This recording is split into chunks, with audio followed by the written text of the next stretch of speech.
for instance, technologies. And you know that the society is changing, so with such a speed that we have no time to follow them. We have no time to follow the changement, and adolescents in some cases are faster than ours. And we have to take the time, we have to take the rhythm, in order not to be considered as old people that cannot teach anything to them. But the good news is that when we talk about emotion, we are all similar. There's no difference among countries, there are no difference about people, age, and there are some differences, but just maybe for cultural reasons among gender. We will discuss about that. And because also this is one of the problem that we have to solve. Am I speaking too fast? Or good? Okay. Please stop me if you have any question. I will try to, during the day, I will try to discuss some theoretical aspects of emotional intelligence, also my contribution to this field. And we also will make together some activities, some exercises in order to understand what we mean when we talk about emotional intelligence, but also in order to show you some activities that you can do with your students, because this is the most important thing. We try to use an experiential way to teach today in order to make you able to use some of these experiences with your students. Because the best way to teach emotion is to experience emotions. I think that you know that the best way to teach is always through experience. But in the field of emotion, more important, is even more important. Okay, I will have here my English presentation, but you will see the Russian one. So okay, just to have a background, in the field of emotional intelligence, we have several models in the international literature. The models are divided in two main groups. The first are called, first is not a first or second in order of importance of time, just is a way to divide it. The first are called trait or ability models, and the first is ability model, and the second are trait or mixed model. The ability models is the one that I will mostly focus, because to see the emotion as abilities, as cognitive abilities, is a good way to start to reason about how we can improve them, about how we can involve them during the teaching activities, and so on. So this is the reason for which several years ago, when I started to study this subject, I chosen the ability model, because I really believe that ability model is more similar to what we mean for an intelligence, because we are talking about a form of intelligence. We have not to forget it. It's not just a personality trait. It is a form of intelligence. How many of you are psychologists, or you are all teachers, or psychologists? Psychotherapist. Psychotherapists? Two? Okay. So, Okay, so you know what I mean when I make this difference, but I will explain it also for the others. We have to trace a big difference among the personality traits and intelligence. It's not the same thing, and we have to consider that when we discuss about emotional intelligence models. Because the first model, the ability model, was created and developed by Meyer and Salovey, so we will discuss about it. The other models that are called as mixed or trait models are more based on a description of personality traits, personality features of aspect of personality, and in this case, which is the difference? The difference is that when you talk about personality trait, you talk about dispositional traits. I mean, in the theory of personality, personality traits are seen as stubborn traits. So, for instance, you are a person empathic, but the empathy in personality trait views is something that you are born with, okay? So you can try to develop it, but you are born with. So you have this gift or not. If you talk about emotional intelligence as an ability, as a form of intelligence, you know, even in this case there's an inborn aspect, but there are a lot of things you can develop.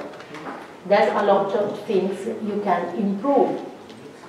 And this is the most important aspect, because I think that if we work in educational setting, in psychotherapy, in psychological education, what we want to reach is to develop some ability, is to improve in children, adolescents, some ability. So in this case, to talk about abilities is better than to talk about traits, because if you work with abilities, you can have more possibility to have a role in education and in development of children and adolescents.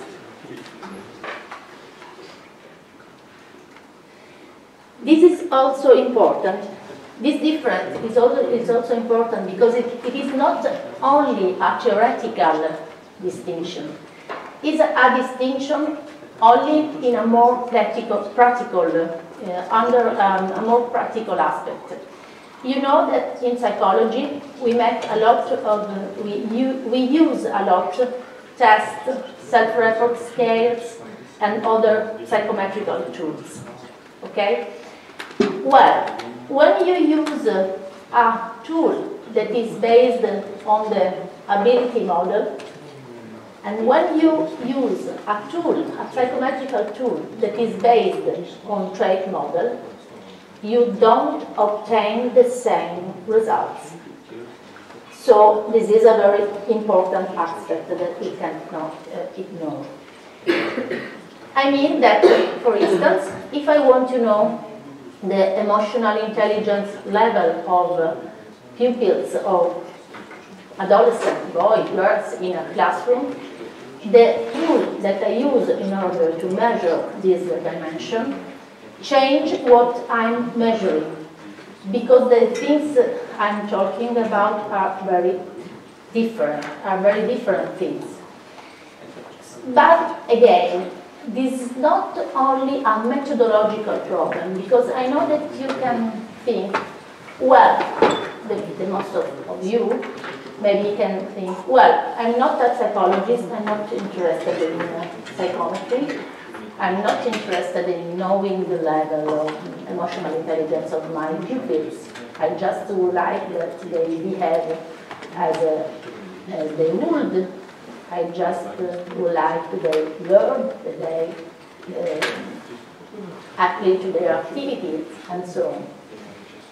But the problem is that the problem is the question, why, when people use self-report instruments, because this is the big difference, in the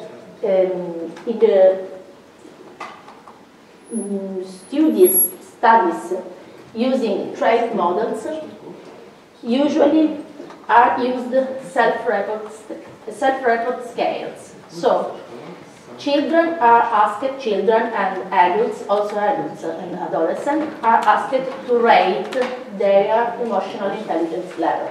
Okay? For instance, I'm able to communicate with people, I'm able to understand their feelings, and so on. Why? When you use the ability test, you have a task. Just recognize this face, which is the emotion that is expressed by this face. Or you have a problem-solving situation. What will you do in this situation? What do you think is best to do in this situation? But it's not about you, it's just a judgment about general situation.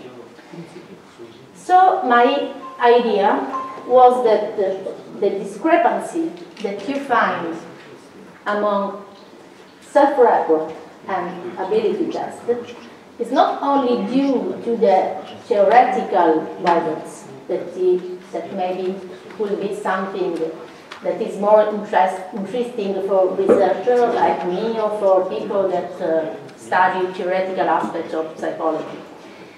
This demonstrates that people, I'm talking also about adults, not only about adolescents and not about children, but people doesn't know their level of emotional intelligence because actually they doesn't know what is it emotional. They doesn't know what they rate when they answer to a self-report questionnaire.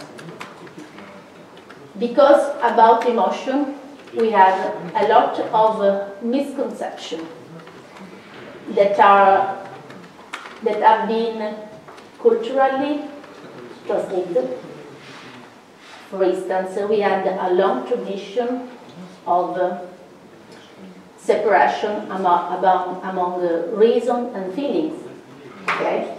We have a long tradition that taught us that you have to think with your head and you don't have to think with your heart.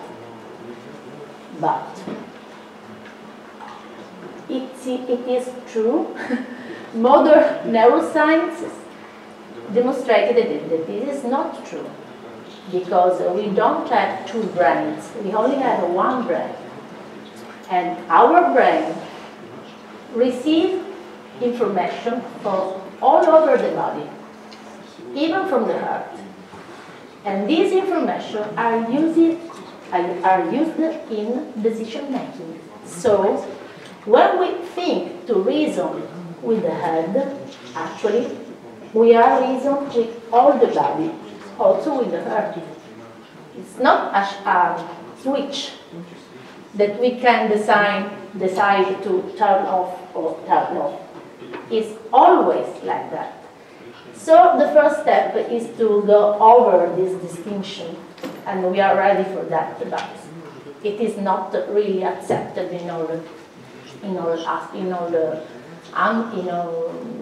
environment, in all areas and so on. We have a lot of work to do. And also in learning, it's the same thing. Sometimes we divide, for instance, the learning succeeding of our pupils, our scholars, and their behavior. You know, when you evaluate, I think that... What's up? These are our bells. Oh, that is nice. At the end of the class. It's the end of the class. Oh, very nice.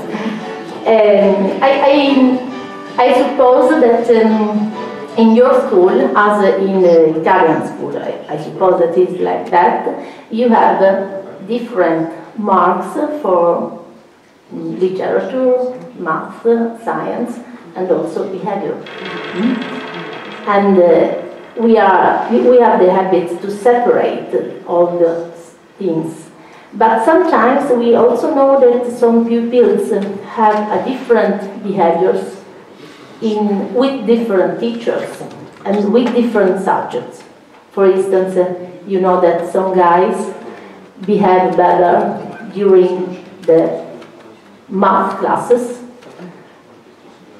than during the literature classes. It's dependent on many factors. It's dependent surely also on the teachers, because he is more connected, there's more feeling with one teacher and not with another. But surely it also depends on the fact that this subject is more, he has a greater feeling for the subject. He loves literature, he hates math, or the opposite. Because each person has different cognitive styles, different preference, different abilities. And all of that is connected with emotion. That's a phone. That ring. Okay? Everything is connected with emotion. So if we have the attention also to think about these aspects, we can start also to understand the differences in the behavior, in the motivation, in the effort that each student dedicate to each subject. Because the thing is not separate. We have one brain, one body. We are one person, and within this person there are feelings, there are reasoning, there are perception, there are attention, there is attention, perception, there is language comprehension, there is non-verbal communication, and so on. Cognitive and emotional processes are all together. Also, theories about psychology are all together. Yesterday I was talking with Elena. I was telling her that I'm a teacher at the University of Palermo, and for this year I'm teaching for the first year students in the psychological course. And what I'm trying to tell them is that they will be studying a lot of psychological theory. You know that there are a lot of differences among cognitive theories, psychoanalytic theories, Gestalt theories, and phenomenological ones, and so on. We can go many differences. But the effort, our effort, has to be to build a new syncretic approach also to psychology, because we are talking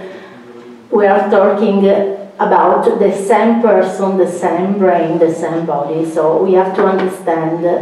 We have the experience to try to understand the functioning beyond the traditional schools, and to find a very good way to take the best from each school.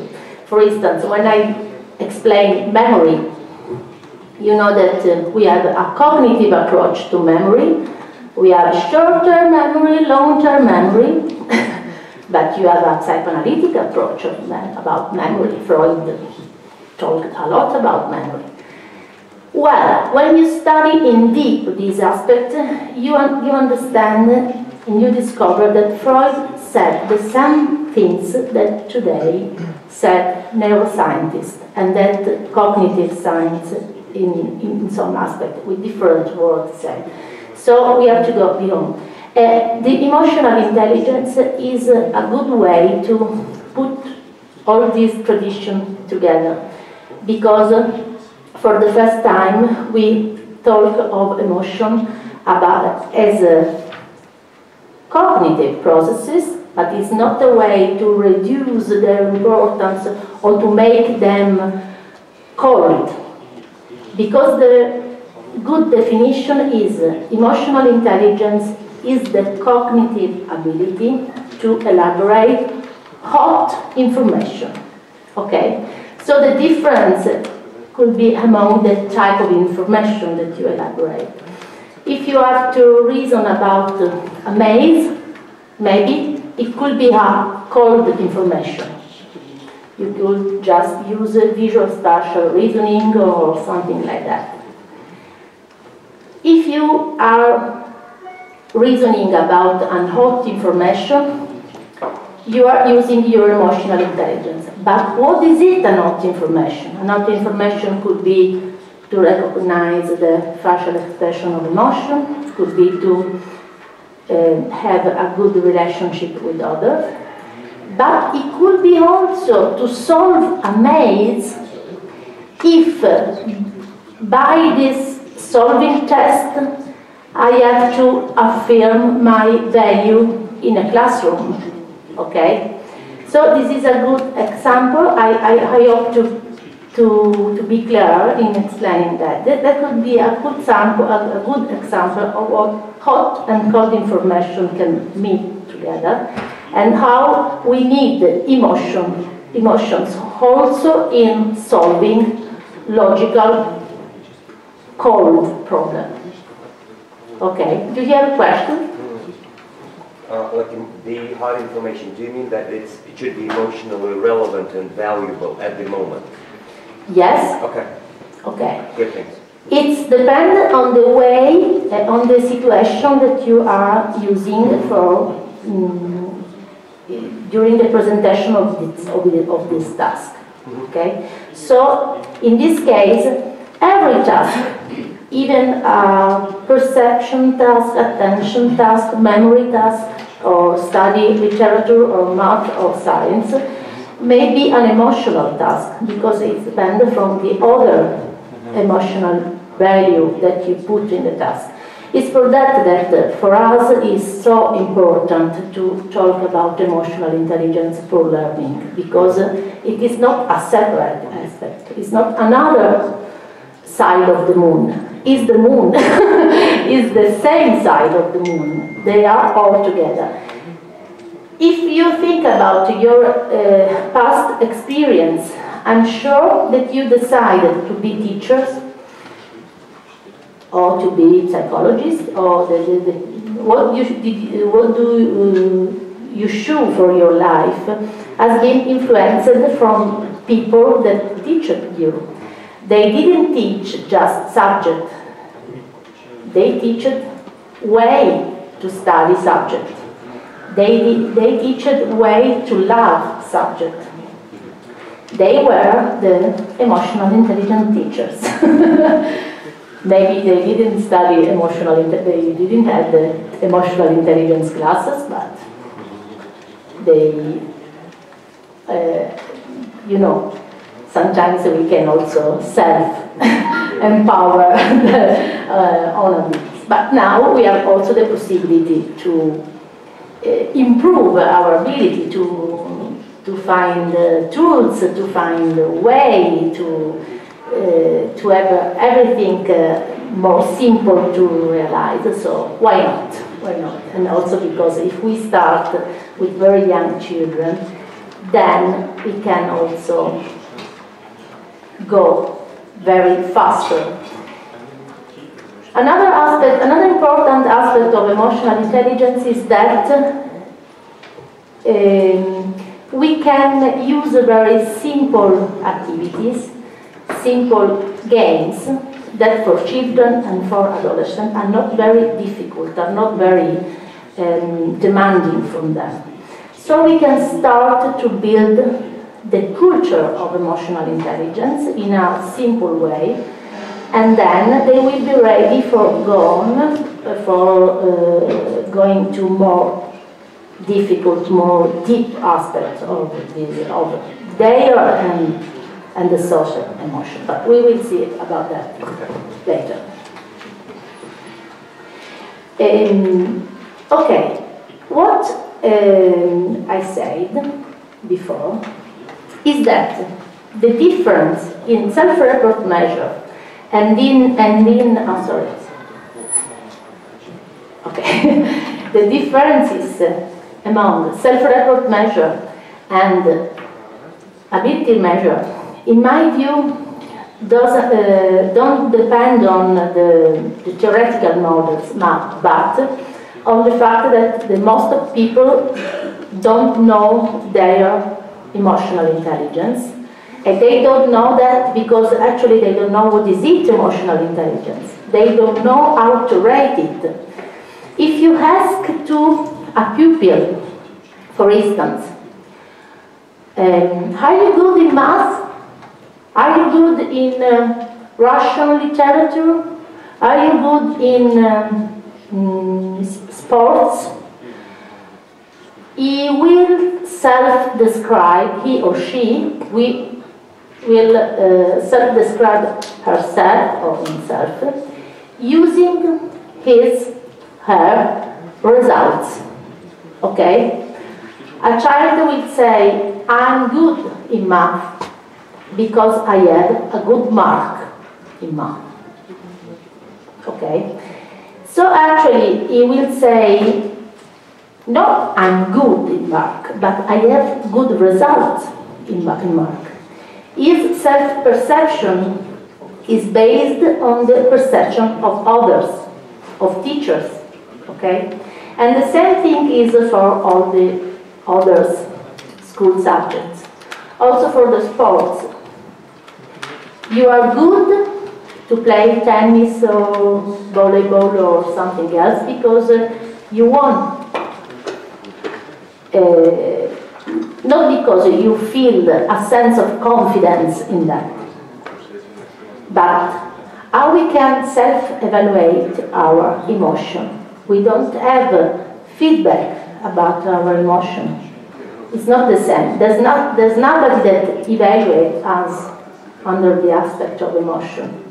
Never people say, okay, you are very good. I put a mark of 9 on you, emotion recognizing. No, never do. The only way that people have to self-rate their emotional abilities is just discussing with others. For instance, telling them, okay, in this situation, I didn't know how to behave, and I did that. Do you think I was right? Sometimes you have a friend that tells you, yes, you was very right. But other times you have other friends that say, no, I don't think so. Maybe you have to do have to behave a different way. And more are the people that you ask for, more are the opinions. And so it's very difficult to find a good way. And also because it's very difficult when you ask to your, for instance, peers, your classmates, and it's very different when you ask to your parents, and it's very different when you ask to your teachers, because, you know, the value system is very different. So how can I know if I am good in emotional competence? To which standard I have to compare? In this sense, the discrepancy that the literature found about self-report and ability test, in my view, is due to these difficulties in in having a meta-emotional intelligence. Meta, you know that the term meta is used for all things that refer the ability to reflect about own abilities. So you know that metacognition is a very important aspect in learning, because if children or adolescents have no metacognition of their learning process, they are not able to understand when they are wrong. If you teach, for instance, again, science, a lot of times pupils, for instance, when they study, they are convinced that they studied well, okay? They say, well, I know this subject, I can afford my exam. Then they go to do the exam and they are bad. Why that? Because they have no metacognition of their learning. So they are not able to evaluate their competence and they are not able to evaluate their errors. Okay? So metacognition in learning, in all aspects of learning, is very important because it is a self-regulation ability. It's a very regulating aspect of learning, because if you are able to evaluate yourself in every subject, you can also regulate your efforts, okay? You can also start to self-evaluate and then, okay, I don't know very well this aspect of the subject, I have to study it better. Or I have to ask to a teacher, I have a question for the teacher. You know that there is a big difference among students that during the lessons make a lot of questions, and students that never make questions. It depends on different factors. It depends on shyness of some of them, but it depends also on another cognitive ability, that is problem finding. People that make questions are people that find the discrepancies among what they learned, what they understood, and what the teacher is saying. So it is a very important aspect, because making these questions, they actually are able to have furthermore high-level knowledge. People that don't make questions are people that maybe don't notice the differences among the standards.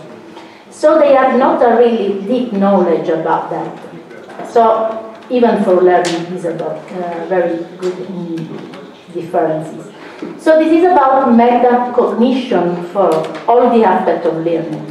In the field of emotions, meta-emotional abilities is important as well, because people that don't know they are emotional, are not able to describe their emotional ability, may be people that think to be stronger in a psychological way than they think. Maybe people that think that they can afford with dangerous relationships, but they don't. And or on the contrary, can be people that are stronger than they believe. So they think to be weak, to have not the ability to afford with the demanding situation, but when they are in the task, they actually can do it. So meta-emotional intelligence, in my view, is as important as all aspects of metacognition in order to self-assess, to a deep knowledge about your abilities. And important, this is a lot of adults don't have meta-emotional intelligence. This is not a problem only among adolescents or children, it is a problem among adults.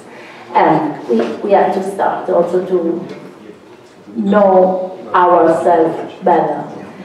But, you know, as adults, we have our life experiences gave us the opportunity to reflect about the importance of these things.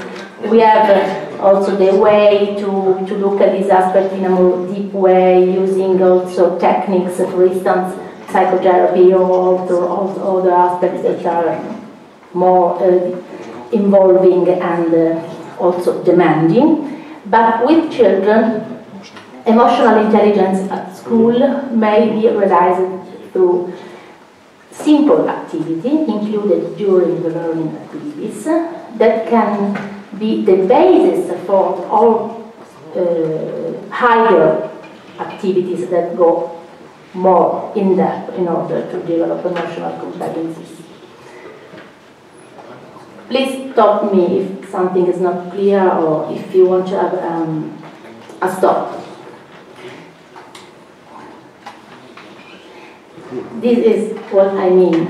You can believe to be a little cat, but you are a lion, or otherwise, you can believe to be a lion, but you are a little cat. So the way you behave can be very different. I talked before with your director. She told me that one of the big problem in this moment that you have to effort with is about bullying. Many bullies are lions that, are cats that believe to be lions, and sometimes the victims are lions that believe to be cats. And you know that both victims and bully have the same responsibility in the bullying behaviors. They have the same bully and victims and also observer. Everyone has the same responsibility.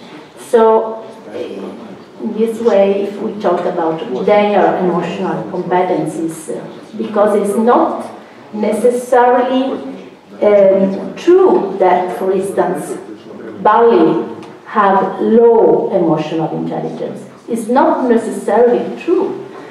Maybe, in some cases, they can also have a higher emotional intelligence. The problem is that they don't use it well. The intelligence can be used for good way, for good aims, or for bad aims. You know that Albert Einstein was very worried that his studies were used to build the atomic bomb. He didn't have this aim, but it was happening. So people with high level of emotional intelligence may be more able than others to understand people, but they can decide to use this ability in order to manipulate them, in order to overcome them, or in order to build an emotional intelligence society. Okay, so the problem is not only about emotional intelligence, it's about be aware of their emotional abilities and decide by education, by moral rules, by all aspects. We will talk about that. We will do together also some exercise about that. And to decide together which is the best way to apply it, which is the best way to give also to the intelligence of each pupil the good, I don't know the English word, maybe result, but it's not the result. I don't know. I will try another way to say this disaster. To give the same evidence, okay, to give a good evidence of their intelligence in a different way, because a bully, when he behaves as a bully, is showing something about himself or herself. Is under some aspect is she or he is showing to the others his strength, maybe also his emotional strength, but this is not the good way to do it, so we have to reflect about that.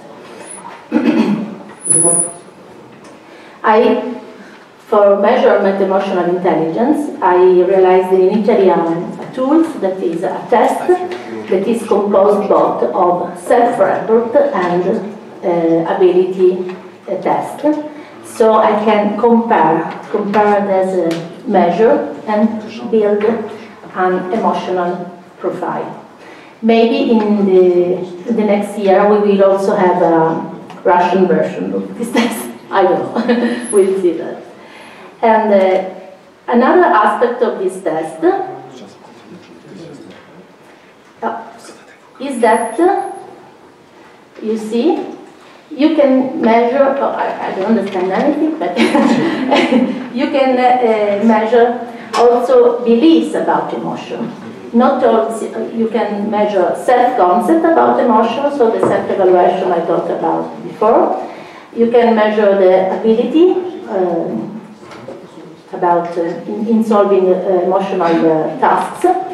But you have other two metacognitive factors. Self-evaluation of performance, so when you make the task, you say, okay, I was good in solving this task. That is very different from self-concept, because self-concept is something about, usually in everyday situation, I'm quite good in that. That is very different from, in this task, I was good. Because they start to reflect about the differences of what they think about their daily life and what the difficulties that they found during the test. But another important aspect is that one.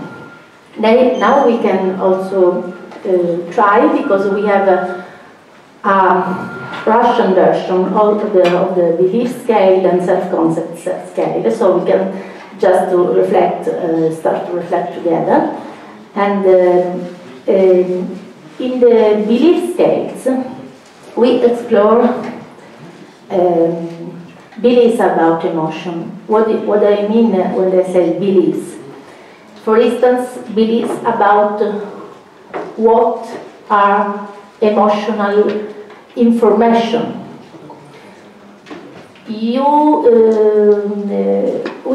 For instance, we will see that an aspect of emotional competencies that are developed during training is emotional synesthesia.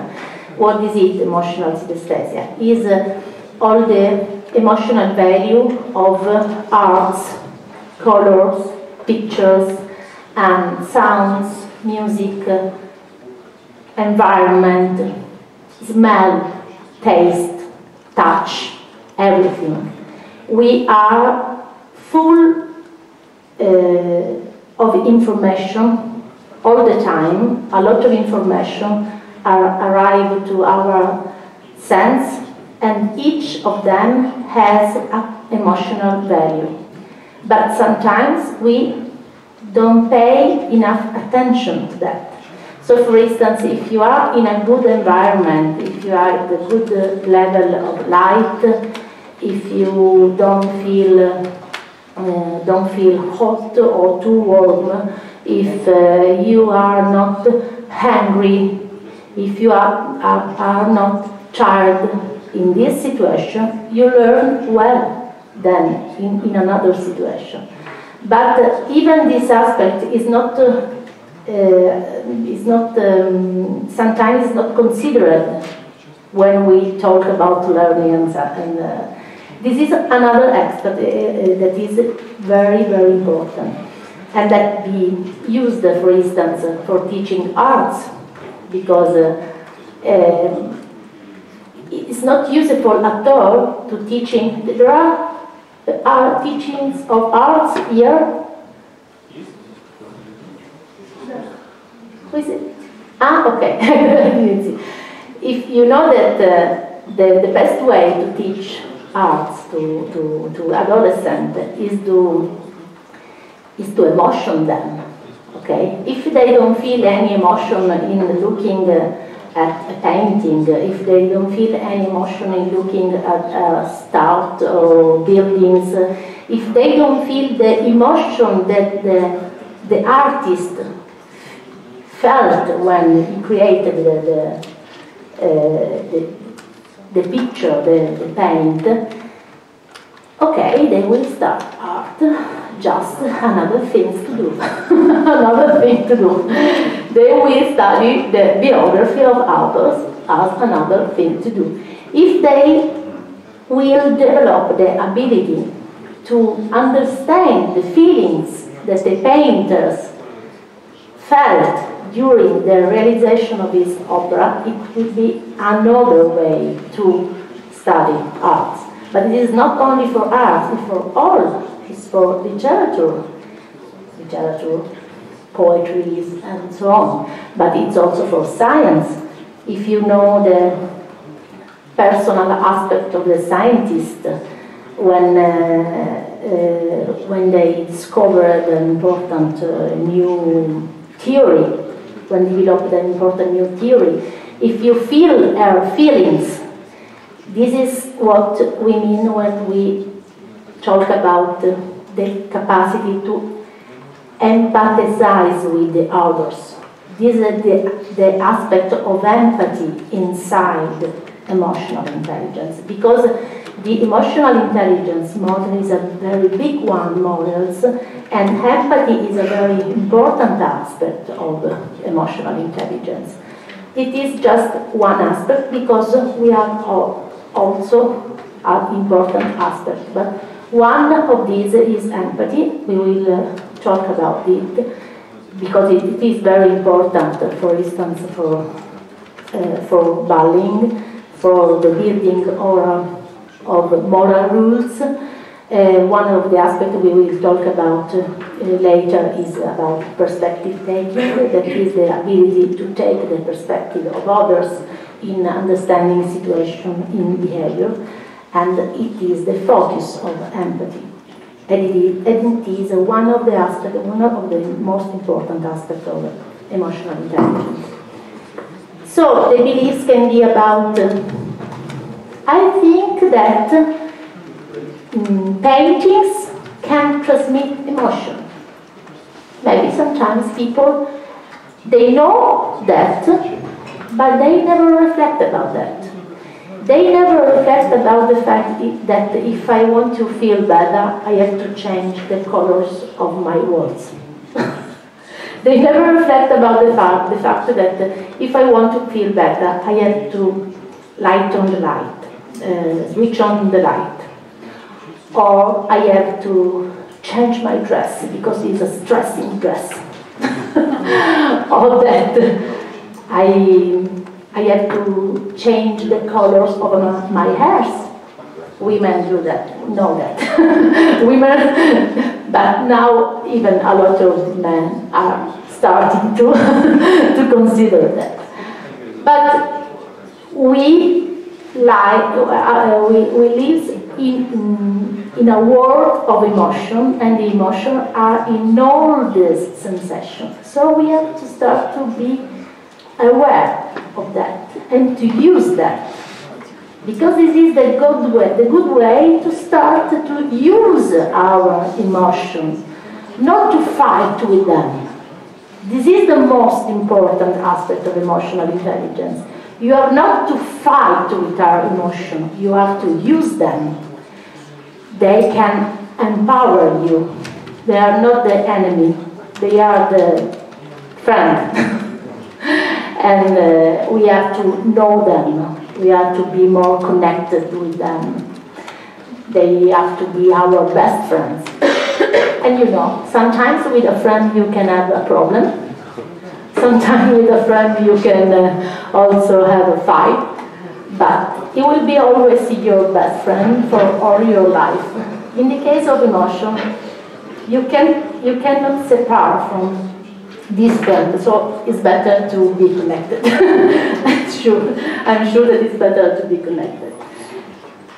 I don't know if we have Kate, do we have the questionnaire? The printed questionnaire? Okay. So maybe just also to have a break, because it's about 1 hour that I'm talking. I think you will be tired. We can have a short break with this questionnaire so we can reflect about the things that I said so far. Is Catherine? There she is. Okay. She's coming. In these questions, for instance, we will have items like that.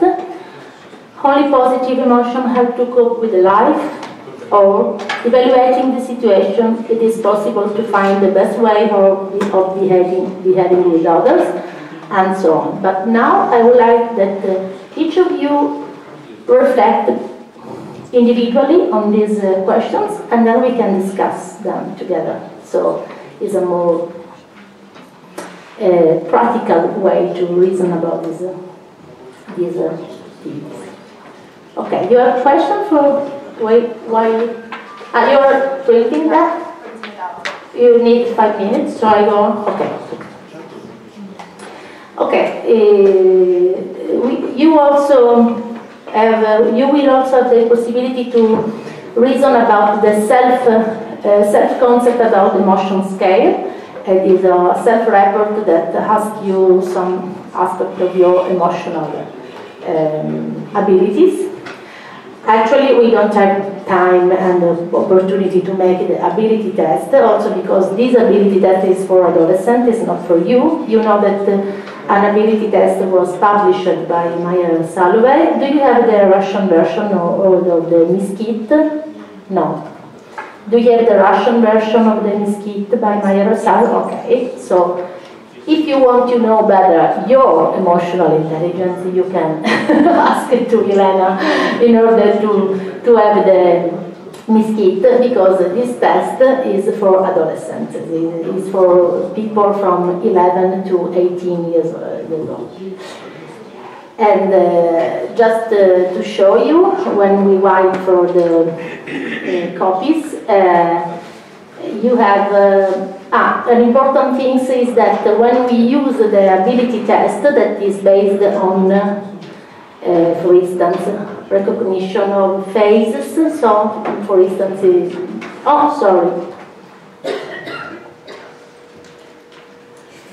faces. So you have to rate the facial expression. You have to rate also picture and image, the emotional value of picture and image. And then you have to rate, for instance, situation like that ones, the usefulness of emotion in particular situation, or the association among physical sensation and emotion, what I told you before. In this case, people don't know the right answer, okay? So one of the problems is how we can decide the right answer. Meyer and Salovey found a very good way to find the right answer. That is based on the consensus method. It is very important because we see that it's important also for explaining some differences among the emotional intelligence of people, and also for understanding the importance to start at school with emotional intelligence. What consensus means? If I have to decide if the right, I always put the word right under brackets, because in the field of motion it's really hard to establish what is right and what is wrong, okay? Because what is right and what is wrong depends on the culture, depends on the groups. For instance, adolescents. In my group, all people smoke. I'm the only one that don't smoke. I am right because I know that my parents are proud of me. I'm right because I know that my teachers are proud of me. But for my friends, maybe, I'm not really right because I'm different from them. So for people that decide to be different from others, this is a big effort to to be different. It requires a very deep awareness, a very deep conviction about emotion and about thought. So in this case, how can we decide, for instance, if happiness could help me in this situation?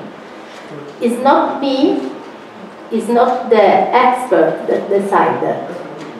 Because in this case we lose the importance of community. So we use the consensus method.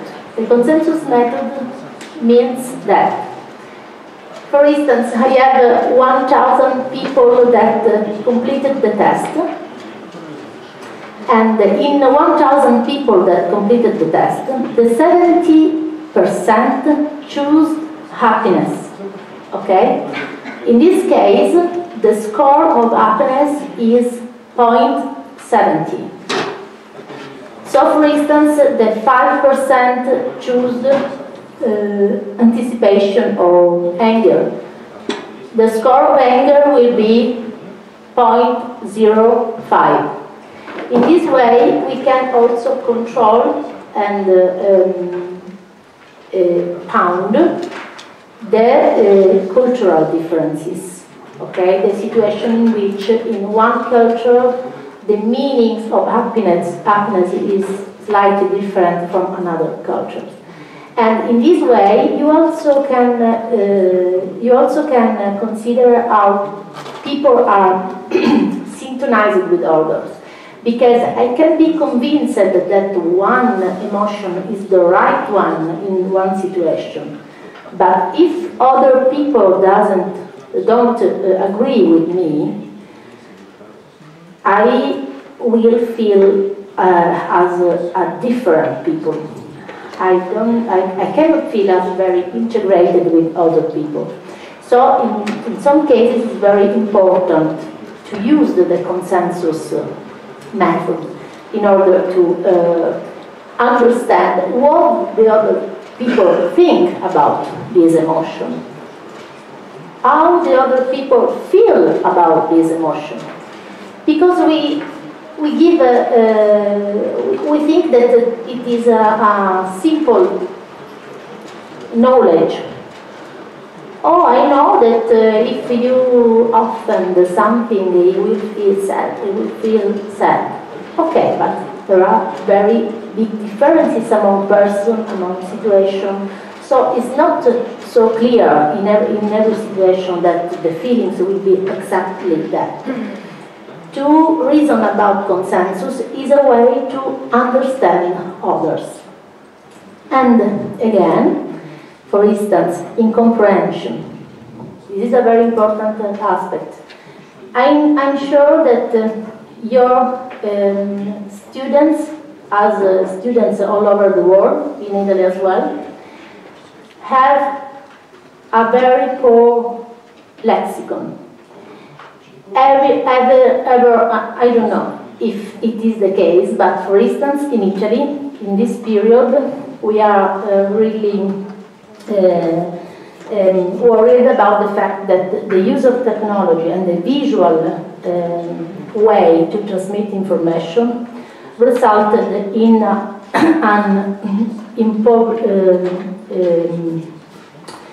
in a more poor language, because adolescents don't read books, or they read books very fewer number of books than ours, because they have only simple. They just put one word in the internet and they found everything. But when they think they found everything, they don't use it to enlarge their knowledge. They just copy and paste. I don't know if your experience. They just copy and paste. When we was younger, we had a lot of efforts in making researches, in put together different books and research and articles and papers. We also cut to the scissors and paste in our block notes. And this is what something like to build knowledge. Now you just put a word on the Google, you copy and you paste, and that's all. Sometimes that's all. Actually, the school, during our teaching activities, we also teach them to make differently, but it's very difficult because technology gives you a lot of resources, a lot of ready resources. So they don't have many things to add them. They find very good materials, and in these cases they have the necessity to make other efforts. All that results in a more poor lexicon, because the lexicon is something that you develop by effort. You read a lot of books, you compare, you start to understand the different meanings of very similar words, and so on. This is for all the words, but this is also for emotional lexicon. The problem is that the poor emotional lexicon can lead also to poor emotional experience. So this is not only a problem of lexicon, it's a problem of emotion, because if I start to describe myself as, for instance, today I'm a little bit shy, a little bit sad. But I said, oh, today I'm so depressed. It's not exactly the same thing. But people often use emotional terms that are pathological ones without knowing that. A lot of people, it is very interesting that also very young children, 5 years old, you start to work with them and they start, oh, today I'm so anxious. What do you know about anxiety? You are 5 years old. But they start to use these words. They start to talk about anxiety, they start to work about depression, they start to work about all mental disorder manual. No, I don't know if you know the diagnostic manual of mental disorder. There are very important terms. They start to use them without to understand the real meanings of them. So start to enlarge their emotional lexicon, start to stop and say, okay, today maybe the right wrong word is not I'm depressed. The right word is my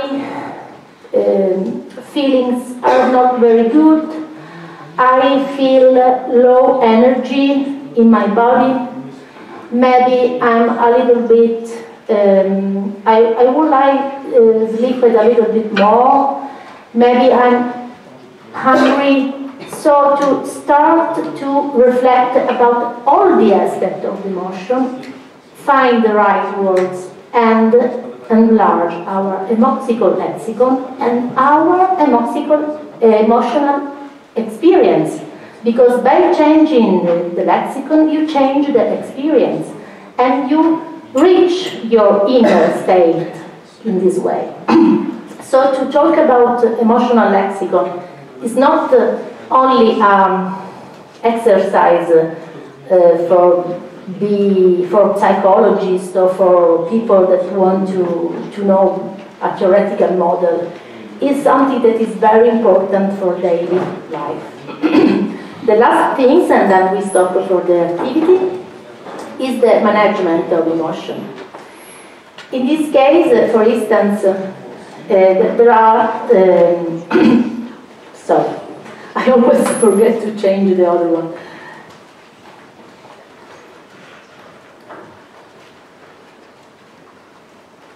Okay. In this case, we show some emotional problem-solving situation that can involve people or also interpersonal relationship. And in this case, one difference is that I split, this is a second pause, I split the questions. In this case, we ask adolescents, we ask, what do you usually do in this situation? Okay, so the first question is, if you are in a situation similar to that, what you do, and we present different alternatives for this situation. The second question is, what do you retain should be done? Okay? This is a way to understand if adolescents are aware about the fact that in some cases they behave in a wrong way, but to understand if they are aware of they are aware to be wrong. In some cases we found that they are aware. In some other cases not, because they have the same answer in the first and in the second situation. For instance, no, I have not here the answer. But it is very important, because if you have, for instance, an adolescent that say, in that situation I behave in this way, but I know that it's not the right way. Okay. We are in the middle of the way to reach the emotional intelligence, because you are aware about that. In other cases, we know we can see people that have no declarative knowledge about emotional intelligence. They are convinced that this is the right way to behave, and when they can have the feedback from the consensus, they can see that all the other people don't think like that, they can start to reflect that maybe they have to change their opinion about that. Okay? So, stop now, because all of us are very tired, and we start with that. Okay, we can please start with this page.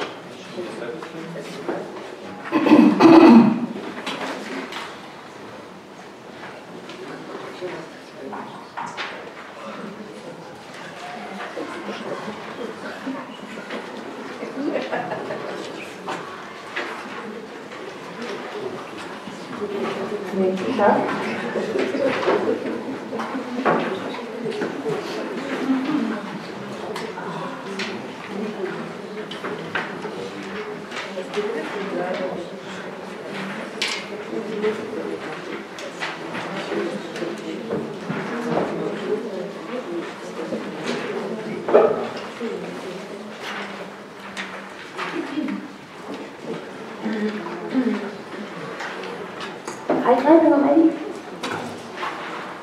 we need more. Maybe we need more. Yes.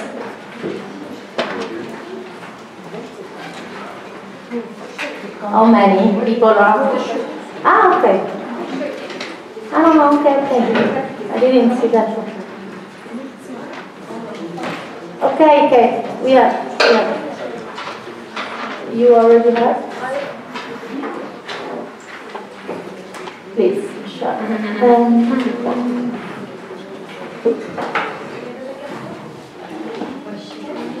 Yes. More? No, they are.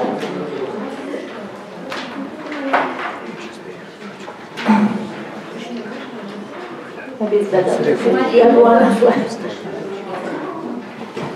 Someone?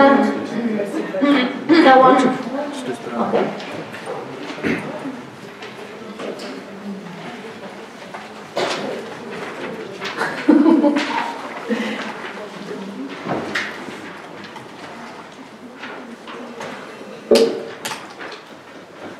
In the meanwhile, if someone of you has questions, please ask.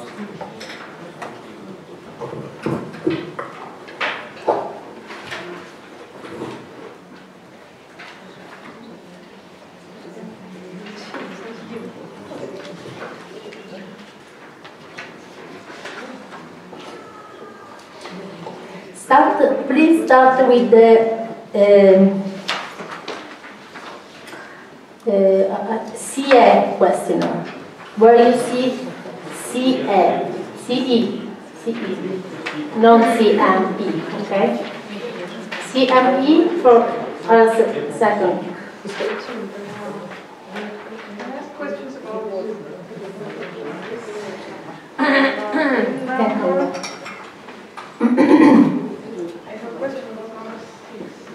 No, it is normal for... I don't understand the okay.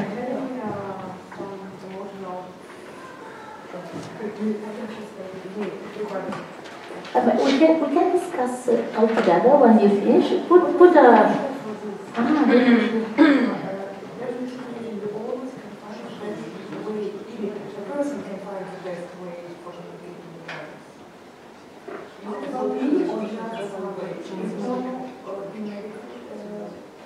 It's about person.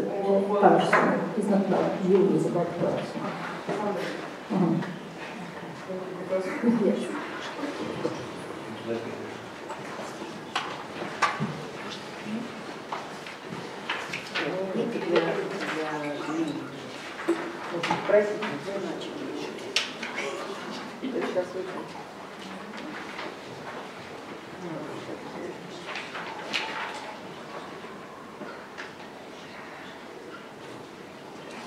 Whether anybody has the extra pen. Никого не кричит. Спасибо.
Yes.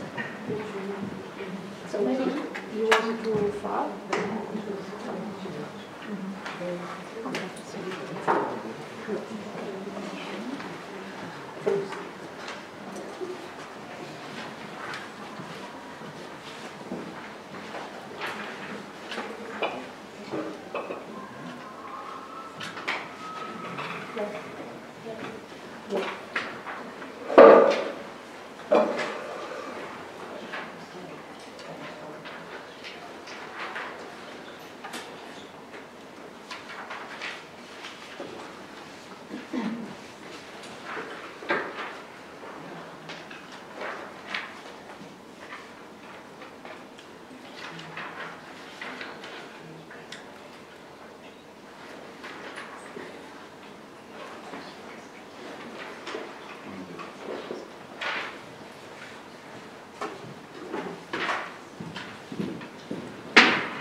if you finished, you can have a coffee break now, and then we discuss about it. So, did you hear me? Will you tell how to count the result? Sorry? Will you tell us later how to count the result? We will How to interpret? after the How to interpret, you mean? Yeah. No, not actually. It's not a very testing session. It's just a way to reflect about that. No, please. I don't like to test people during the training session. It's just a way to reflect about it. And then it is not standardized for adults. So it is only standardized for adolescents. So it is not.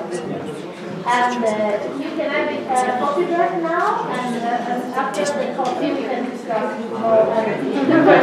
Very good. This is very good. We need to take that break. Antonella, then we will have lunch at 1. So Yes. probably it's not a bad idea to continue a little bit because we. At 1? No, because now they told me about No? No, at 1. Today it will be at 1. So we can have short interval and Okay. continue Okay, no, to have a long interval at 1. Yes, they told me that it was a different okay. No coffee. No, we can take the coffee and continue. Just short break. Okay, yes. Just 10-minute break here, just to take your coffee, and then we will have a longer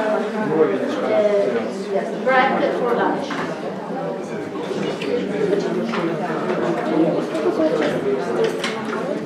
Just 10 minutes, please.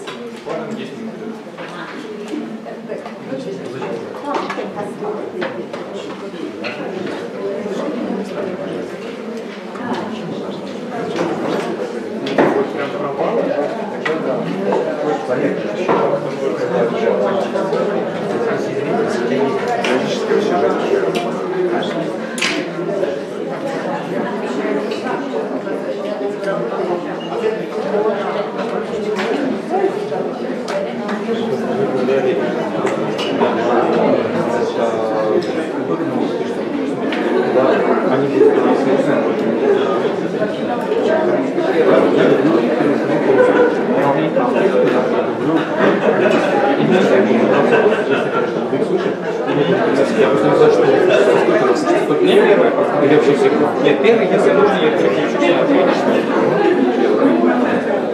Просто если будет вопрос ответ на английском, переключаешься на третий. То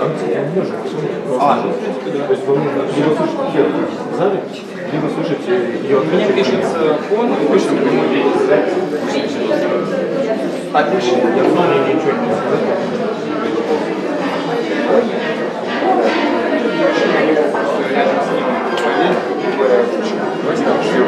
Потому что это Да, если есть вопрос. Можете немножко меня спросить, чтобы я не сфокусировал, что я от школы. Да, ну то есть вот я у меня была задача, у меня задача, я понимаю, да, но как-то отдельно или пока она будет ходить, вот чтобы можно что-то было хорошо. А то ты остаешься где-нибудь за фондом, вроде голос есть, а человека нет. Я вам даже тонкость телевидения.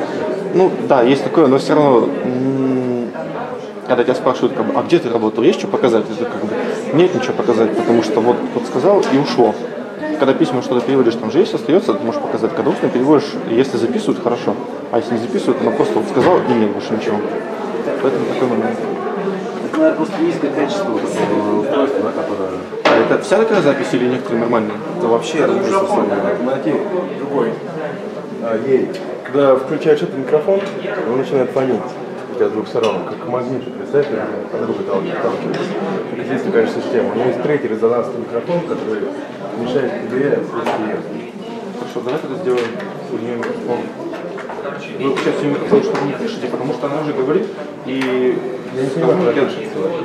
Нет, пишется, это прямо с меня. Да, пишется с меня. То есть у меня совсем плохо пишется, сколько Я знаю. слышу. Есть колонки, но я чуть не понял, что она через колонки говорила. То есть она говорит просто? Да, не, она говорит через колонку, она говорит через колонку, да. Все. Тогда здесь момент того, что представьте,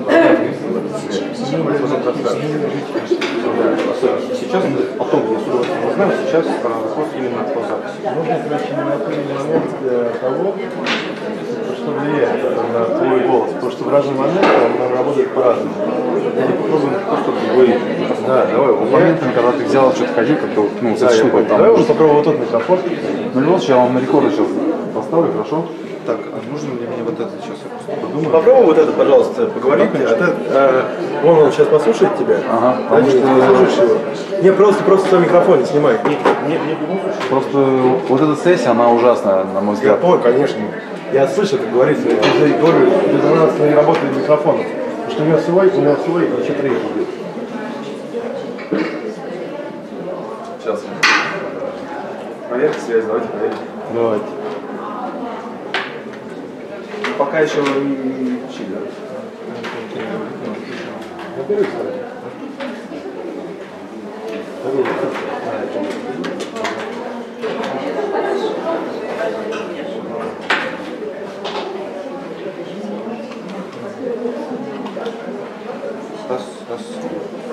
Ну, получше, да, ну нет такого, что... Фонда.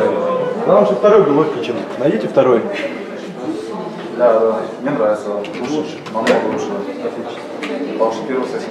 Я говорю, что там запасной был, и это все зависит от того, второй, что у него микрофон, когда будет включен, он может по-другому влиять. Вот та колонка, короче, взял три магнита находится, у каждого разная полярность, да? И взял одного, который посередине. Вот у него, который посередине, он является полярностью, которая изменяет другие. Хотя звук тем, все теория. Ну, в любом случае, я по страховке сейчас рекорд ставлю, ладно, потому что это... Да. Рекорд будет мне отдельно записывать, и потом положите, да? По поводу нее, это микрофон, ты сможешь так переводить, чтобы это резонанс не было? Да, ну смотри, я все равно в ухо ничего не слышу, потому что мне в ухо ничего не Я это понимаю. Поэтому давайте сделаем так, что она идет через колонки. Она так идет через колонку. Ну, то есть она продолжает идти да. через колонки, я буду ее слушать, стараться слушать, что она говорит, и буду переводить так же, как Я здесь буду неудобно хрейсить, я говорю, что мне эта работа интересна, мне 14 лет. Я еще 10 минут посижу, пусть